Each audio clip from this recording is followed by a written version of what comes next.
Hello student, स्वागत है आपका एक और नए वीडियो में। आज हम जॉर्ज बर्नार्ड शॉ के फेमस प्ले पिग्मेलियन की समरी को अच्छे तरीके से समझ रहे हैं। जॉर्ज बर्नार्ड शॉ ने एक ग्रीक माइथोलॉजिकल फिगर से इंस्पायर होकर अपने प्ले का नाम पिग्मेलियन रखा था।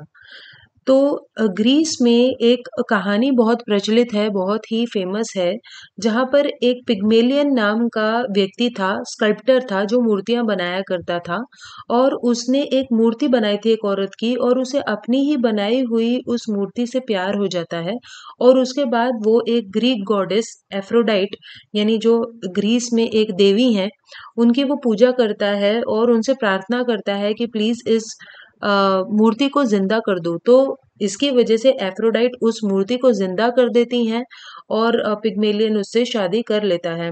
तो इसी कहानी से इंस्पायर होकर जॉर्ज बर्नार्ड शॉ ने अपने ड्रामा का नाम पिग्मेलियन रखा था, क्योंकि उनके इस ड्रामा में भी कुछ ऐसा ही होता है, जहाँ पर एक इंग्लिश के प्रोफेसर होते हैं, प्रोफेसर हिगिंस, जो एलिजा डूलिटिल नाम की एक लड़की होती है जो ठीक तरीके से इंग्लिश बोलना नहीं जानती है। वो फूल बेचने वाली एक लड़की है। तो वो उसको कैसे ट्रांसफॉर्म करते हैं, उसी तरीके से जैसे कि ग्रीक स्कल्प्टर पिग्मेलियन ने अपनी मूर्ति को बनाया था, वैसे ही प्रोफेसर हिगिंस एलिजा डूलिटिल को पूरा चेंज कर देते हैं, एक नया व्यक्ति बना देते हैं। तो चलिए अब हम लोग इस प्ले के इंट्रोडक्शन को देखते हैं और उसके बाद फिर समरी को और अच्छे तरीके से समझते हैं। सो इसके पीछे, टाइटल के पीछे क्या स्टोरी है ये तो मैं आपको ऑलरेडी बता चुकी हूँ। ये जो प्ले था इसका सबसे पहला परफॉर्मेंस 1914 में हुआ था और जो टाइटल पिग्मेलियन है वो ग्रीक मिथ, जो पिग्मेलियन की ग्रीक मिथ है उससे इंस्पायर्ड है। तो पिग्मेलियन एक स्कल्प्टर था और वो अपनी ही बनाई हुई स्टैचू से प्यार कर बैठा था और एफ्रोडाइट ने उस स्टैचू को जिंदा कर दिया था। तो शॉ के प्ले में प्रोफेसर हिगिंस एक इंग्लिश के प्रोफेसर हैं जो एलिजा डूलिटिल नाम की एक फ्लावर गर्ल को ट्रांसफॉर्म कर देते हैं और उसे एक रिफाइंड लेडी यानी कि एक बहुत ही पढ़ी लिखी सभ्य समाज वाली लड़की बना देते हैं, पढ़ा लिखा कर। अब चलिए इस प्ले की समरी को और अच्छे तरीके से समझते हैं। तो प्ले की शुरुआत होती है एक रात जब बारिश हो रही होती है, कोवेंट गार्डन नाम की एक जगह होती है और वहां पर दो जेंटलमैन यानी दो बहुत ही सभ्य पढ़े लिखे लोग मिलते हैं। एक होता है प्रोफेसर हिगिंस जो कि साइंटिस्ट है फोनेटिक्स का और दूसरा है कर्नल पिकरिंग। तो जो पिकरिंग है वो एक लिंग्विस्ट हैं, यानी दोनों ही जो ये लोग हैं हिगिंस और पिकरिंग, ये काफी पढ़े लिखे लोग हैं और दोनों का संबंध लैंग्वेज से है, इंग्लिश लैंग्वेज से। तो जो पहला है यानी प्रोफेसर हिगिंस, वो कर्नल पिकरिंग को कहता है, बेट लगाता है that he can with his knowledge of phonetics convince high London society that in a matter of months he will be able to transform the Cockney speaking Covent Garden flower girl Eliza Doolittle into a woman as poised and well spoken as a duchess। तो वो ये बेट लगाता है Pickering से कि अगर मैं चाहूँ तो मैं अपनी फोनेटिक्स की नॉलेज से इस फ्लावर गर्ल को, यानी ये जो फूल बेचने वाली लड़की है एलिजा डूलिटिल, जो अभी कॉकनी बोलती है, कॉकनी स्लैंग लैंग्वेज है इंग्लैंड की, यानी कि जो गरीब लोग होते हैं जो ठीक तरीके से बोलना नहीं जानते, वो लोग इस स्लैंग लैंग्वेज को, कॉकनी को इस्तेमाल करते हैं। तो वो कहता है कि ये जो लड़की है वो अपनी कॉकनी भाषा भूल जाएगी, डायलेक्ट को भूल जाएगी और ये एकदम रिफाइंड वेल स्पोकन बन जाएगी, बहुत अच्छे तरीके से भाषा का उपयोग करना सीख जाएगी। The next morning the girl appears at his laboratory on Wimpole street.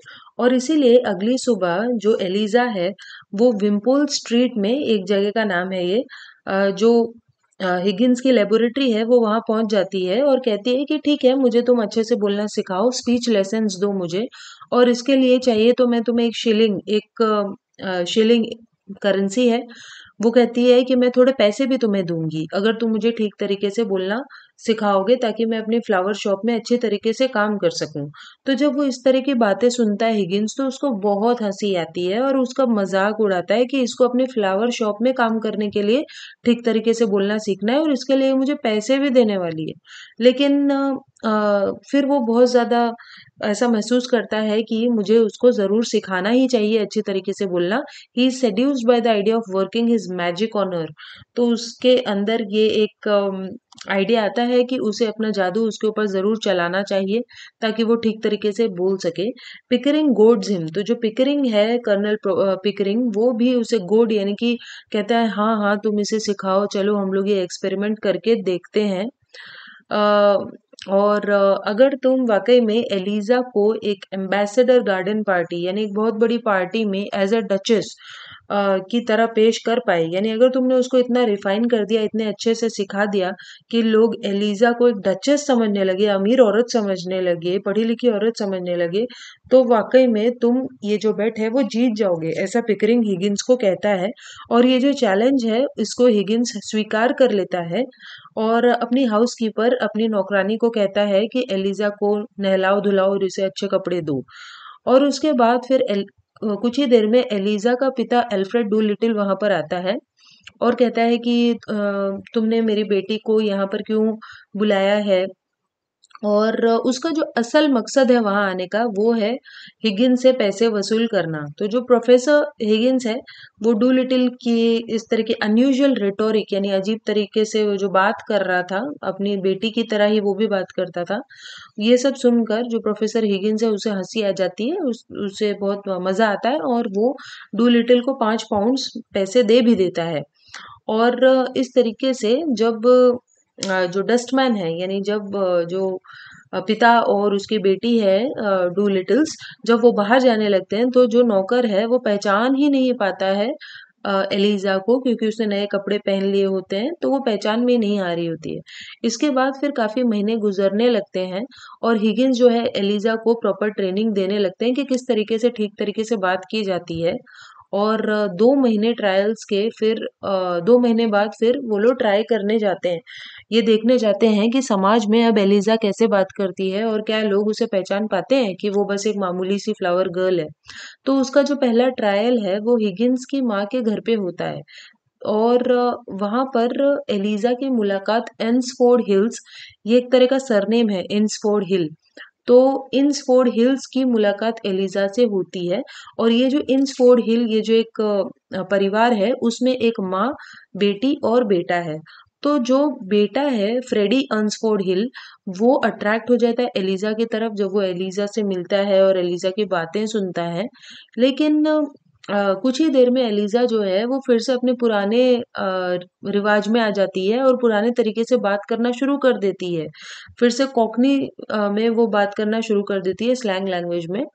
Mrs Higgins worries that the experiment will lead to problems once it is ended.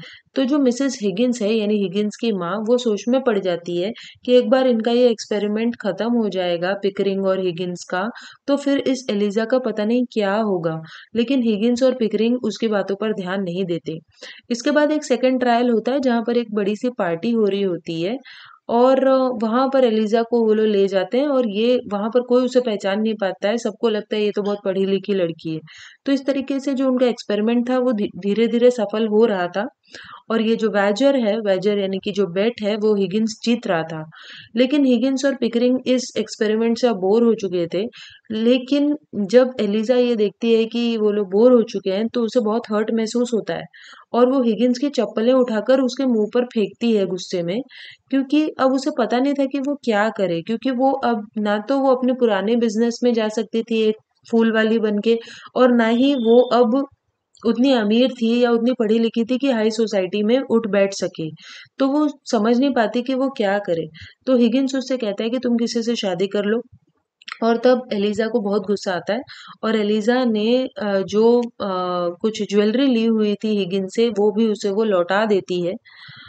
और हिगिंस कहता है कि शायद तुम्हारे अंदर ग्रैटिट्यूड नहीं बचा है, तुम्हारे अंदर थैंकफुलनेस नहीं बची है, इसलिए तुम ये मेरा दिया हुआ सामान लौटा रही हो। इसके बाद फिर अगली सुबह हमें दिखाया जाता है कि हिगिंस अपनी माँ के पास जाता है, बहुत ही डरा हुआ, डरा सहमा हुआ और कहता है कि एलिज़ा तो मेरे घर से भाग गई है। और एलिज़ा का जो पिता है, वो भी ढूँढ रहा होता है एलिज़ा को और अ, एलिज़ा के पिता को बहुत सारा पैसा मिला होता है एक डिसीज़्ड मिलियनेयर से। डिसीज़्ड का मतलब जो मर चुका हो। तो एक मिलियनेयर यानी एक बहुत ही पैसे वाला व्यक्ति होता है जिसको हिगिंस ने ये बोला था, हिगिंस ने ये रिकमेंड किया था कि एलिजा का जो पिता है अल्फ्रेड डूलिटिल, वो तो इंग्लैंड का बहुत ही बड़ा एक मोरलिस्ट है, यानी बहुत ही बड़ा एक स्कॉलर है, बहुत ही होशियार व्यक्ति है और वो स्पीच वगैरह देता है। और इसीलिए वो जो अमीर व्यक्ति था जब वो मरा तो वो अल्फ्रेड डूलिटिल के लिए बहुत सारा पैसा छोड़कर गया और इस तरीके से जो एलिजा का पिता है उसके पास बहुत सारे पैसे आ गए होते हैं, लेकिन वो इस बात से खुश नहीं होता। अब जो मिसेस हिगिंस है उसने एलिजा को अपने ही घर में ऊपर छुपाया हुआ था और अभी भी वो बताती नहीं है कि वो ऊपर है एलिजा। और वो उन दोनों को यानी पिकरिंग को भी और हिगिंस को भी बहुत ज्यादा बुरा भला कहती है कि तुमने उस लड़की के अफेक्शन से, उसके इमोशंस से खेला है। इस तरह से वो बहुत सारी चीज़ें वो बोलती है। और उसके बाद फिर जब एलिज़ा वहाँ पर आती है तो वो लोग खुश हो जाते हैं और शुक्र मनाते हैं कि अच्छा हुआ एलिज़ा कहीं भागी नहीं है। Eliza thanks Pickering for always treating her like a lady but threatens Higgins that she will go work with his rival phonetician Nepommuck. तो एलिज़ा आती है और पिकरिंग को थैंक यू कहती है कि थैंक यू, तुमने तो हमेशा मुझे एक लेडी की तरह ही मुझे ट्रीट किया है। लेकिन वो हिगिंस को फिर से भला बुरा कहती है और कहती है कि अगर तुम मुझे ठीक से ट्रीट नहीं करोगे तो मैं तुम्हारा ही जो एक दुश्मन है, राइवल है, यानी जैसे एक हिगिंस एक स्कॉलर है उसी तरीके से नेपोमग नाम का भी एक इंग्लिश का स्कॉलर होता है। तो एलिजा कहती है मैं उसके पास जाकर काम करूंगी, तुम्हारे साथ मुझे नहीं रहना है यहाँ पर। The outraged Higgins can not help but start to admire her. तो अभी तो हिगिंस काफी गुस्से में था, इसीलिए क्योंकि एलिजा छुपी हुई थी, लेकिन अब वो उसे एडमायर करने लगता है और सोचता है कि ये एक अच्छी लड़की है। और इसके बाद फिर हम देखते हैं कि जो एलिजा का पिता है अल्फ्रेड डूलिटिल, वो एलिजा की जो कह सकते हैं स्टेप मदर थी या उसकी जो गर्लफ्रेंड थी अल्फ्रेड की, उससे वो शादी करने के लिए जाता है और वो अपनी शादी पे इनवाइट करता है सभी लोगों को। और एलिजा इसीलिए अपने पिता की वेडिंग के लिए जा रही होती है और हिगिंस पीछे पीछे से चिल्लाता है कि शादी में बाद में जाना, पहले मेरे लिए कुछ काम कर दो, अ फ्यू एरांड्स। एरांड्स मतलब मेरे लिए कुछ छोटे मोटे जो काम है वो तो कर दो। और वो सोचता है कि वो वापस जरूर लौट कर आएगी। तो एलिजा जो है, लेकिन वो अब फ्रेडी को पसंद करने लगी थी, फ्रेडी जिसके बारे में ऊपर बताया गया है। और and the wherewithal to pass as a duchess never makes it clear whether she will or not। तो वो वहां से चली जाती है और वो क्लियरली बताती नहीं है कि वो घर पे हिगिंस के लौट कर आएगी या नहीं। लेकिन फाइनली इस प्ले के लास्ट में हमें ये बताया जाता है कि वो जो एलिजा है वो फ्रेडी से शादी कर लेती है। सो यहीं पर ये जो ड्रामा है वो खत्म हो जाता है। आई होप आपको ये समझ में आया होगा। सो चलिए मिलते हैं नेक्स्ट वीडियो में, तब तक के लिए बाय।